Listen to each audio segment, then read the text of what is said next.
ওই কেতা মাছ আনছে 2 ঘন্টা হয়ে যায় বউর কাছে হে মাছ বউ না কইরা তোমার দিয়ে কোড়াই বানছে। আব্বা তুমি বাজার থেকে পাঙ্গাস মাছ আনছো দেখে তুমি বউ কুটবো না দুবো না খাবো না কিচ্ছু করবো না। বুঝলাম বউ পাঙ্গাস মাছ খাইবই না, তাই রাইন্দাও দিয়ে হারবো না, কুইরাও দিয়ে হারবো না। যদি এই পাঙ্গাস মাছ যদি বউ না রান্ধে এই বউ আমি বাচ্চা রাখুম না। আর কালকে তোমার বিয়া করামু, তুমি কি কও তাই কও। তোমার যেটা ভালো লাগে সেটাই তুমি করো।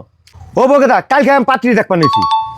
হায় হায় রে, যে কথা কইতাছে এই সামান্য মাছ রান্নার নিগে যদি আমার খেয়ে দিয়ে দেয়, আমার বাপ মায়েও তো গেলে বাড়তে জাগা দিব না।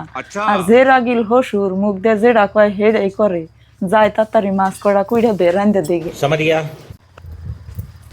আনে উঠুন মাছ আমি কুইড়া দিয়ে রান্ধি। আর আব্বা আমারও ভুল হয়ে গেছে গা, পাঙ্কাশ মাছ খাই না দেখে হেজুংতে দেখে আমার রাগ উঠছাল, তাইতে আমি কইছি যে কুড়া হাম না দুইয়া হাম না, আজকের থেকে আর কোন দিন অন্য কম না, যাই না দিবেন আমি তাই রান্ধে দিম। আচ্ছা তাও জানি আন্নের পুলারে বিয়া করাই না, আমার আল্লাহর রাস্তে মাফ করে দিন।